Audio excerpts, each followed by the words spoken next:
Alors, trader les supports résistance. Beaucoup de gens pensent qu'il suffit de tracer une ligne sur un graphique, mais la réalité, surtout sur les marchés d'aujourd'hui, est bien plus complexe. Ce qu'on va voir ensemble, c'est justement ça, aller au-delà de la simple ligne. On va essayer de comprendre pourquoi le prix réagit, comment trouver le bon timing, et surtout, décoder ce qui se cache vraiment derrière ces mouvements.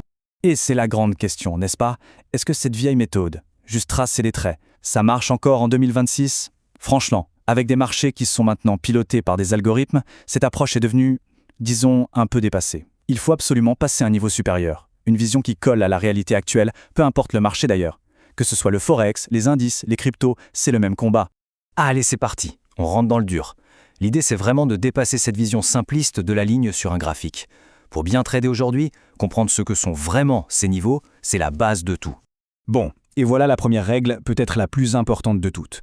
Un support, une résistance, ce n'est pas une ligne. Oubliez le prix exact, la précision en millimètres. Non, ce sont des zones d'intérêt. Et ça, rien que ça, c'est un changement de mentalité complet. C'est vraiment la clé de voûte de toute l'approche pro. Ok, donc si ce sont des zones, qu'est-ce qu'il y a dedans? Pourquoi est-ce que le prix réagit de manière si particulière à leur contact? C'est ce qu'on va voir maintenant. Si on pige la mécanique, on peut commencer à mieux anticiper. En fait, ces fameuses zones, on les appelle des zones de liquidité. C'est simplement un endroit sur le graphique où il y a une tonne d'ordre en attente. C'est là que les grosses mains, les institutions, ont acheté ou vendu massivement par le passé. Et donc, c'est là où l'action se passe. C'est le véritable champ de bataille. Regardez bien ce tableau, il résume tout. D'un côté, la vision classique un peu naïve. Le prix touche la ligne et hop, ça rebondit. Magique. De l'autre, la vision pro, celle de 2026. On ne parle plus de ligne, mais de zone. On n'attend pas un simple contact, on anticipe une chasse au stop. On sait que le prix va souvent dépasser un peu le niveau pour absorber les ordres. C'est un jeu d'échecs, pas de dames. C'est beaucoup plus subtil. Et ça, c'est le truc qui rend fou, pas vrai? On se place sur un support, on met son stop juste en dessous, le prix descend, touche le stop et repart direct dans le bon sens, mais sans nous. C'est rageant. Mais alors pourquoi ça arrive tout le temps? La réponse tient en un mot, les algorithmes. Leur boulot, c'est de trouver de la liquidité, du carburant. Et où se trouve ce carburant? Eh bien, exactement là où tout le monde place ses stops. Juste derrière ces niveaux que tout le monde regarde. Ce petit dépassement n'est donc pas un hasard, c'est une opération chirurgicale. C'est totalement intentionnel.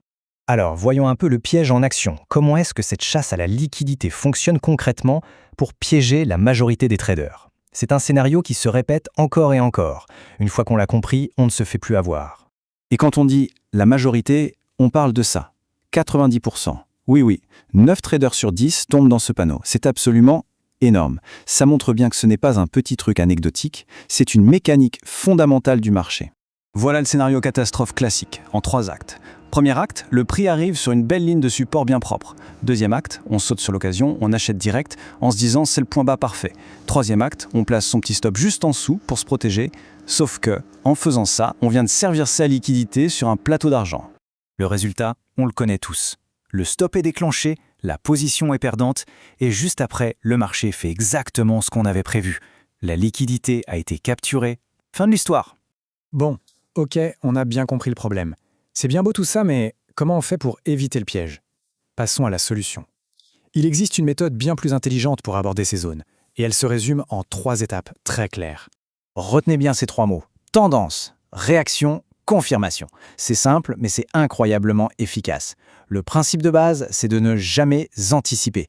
On arrête d'essayer de deviner et on commence à réagir à ce que le marché nous montre. Allez, on décortique ça étape par étape. Première étape, la tendance. C'est le contexte général, la marée. On veut nager dans le sens du courant, pas contre lui. C'est simple. Si le marché monte avec des sommets et des creux de plus en plus hauts, on cherche uniquement des opportunités d'achat sur les supports. Si le marché baisse, on cherche des ventes sur les résistances. On ne se complique pas la vie à vouloir attraper un couteau qui tombe. Deuxième étape, et c'est peut-être la plus difficile, la réaction. C'est l'étape de la patience. La règle d'or, on n'entre jamais au premier contact. Jamais. On attend que le marché nous donne un signe, qu'il nous prouve que des acheteurs ou des vendeurs sont bien présents et défendent la zone. On cherche quoi? Des indices, une grande mèche qui montre un rejet, une bougie avalante qui engloutit la précédente. Bref, un signe de force. Et enfin, troisième étape, la confirmation. On a la tendance, on a la réaction, maintenant il faut entrer. Il y a 2 écoles. L'entrée agressive, on entre dès que la bougie de confirmation est terminée. On a un super prix, mais c'est un peu plus risqué. Et puis à l'entrée conservatrice, on attend un peu plus, que le prix casse un petit sommet ou un petit creux récent. C'est une confirmation supplémentaire. Le prix d'entrée est un peu moins bon, mais la probabilité de succès est plus élevée. Ok, on a vu le comment faire. Maintenant, passons au niveau supérieur, le pourquoi ça marche. Comprendre ce qui se passe en coulisses dans la logique institutionnelle, c'est ça qui fait passer d'un simple technicien à un véritable analyste du marché. Quand on voit une réaction violente sur une zone, ce n'est jamais un hasard. Derrière, il y a toujours une de ces trois choses. Soit ce sont les grosses institutions qui sont en train d'acheter ou de vendre en masse, soit c'est le fameux carburant des stops qui a été capturé, ce qui propulse le prix dans l'autre sens, ou alors, plus simplement, c'est un déséquilibre total entre l'offre et la demande. Maintenant, question inverse. Que se passe-t-il si le prix arrive sur une zone hyper importante et la traverse comme du beurre, sans aucune hésitation, avec des grandes bougies bien pleines? Est-ce que c'est un mauvais signe? Au contraire, c'est une information en or. Ça veut tout simplement dire qu'il n'y a plus personne en face. Le camp adverse est KO, complètement épuisé. S'il n'y a plus d'acheteurs sur un support, c'est qu'ils ont tous été servis. L'erreur monumentale ici serait de se dire « Tiens, c'est bas, j'achète ». Non. L'absence de réaction, c'est un feu vert pour suivre la direction de la cassure. Donc si on résume la méthode Pro pour 2026, tout tourne autour de ces trois idées. Premièrement, savoir où est la liquidité. Deuxièmement, identifier qui est aux commandes, les acheteurs ou les vendeurs. Et troisièmement, décoder la cause du mouvement. Au fond, le trading, c'est moins de la voyance que du travail de détective. Et on termine avec la phrase qui, je pense, change tout. La question à se poser n'est plus « est-ce que c'est un support ?» La vraie question, la question de pro, c'est « est-ce qu'il reste encore des acheteurs avec de la force dans cette zone ?»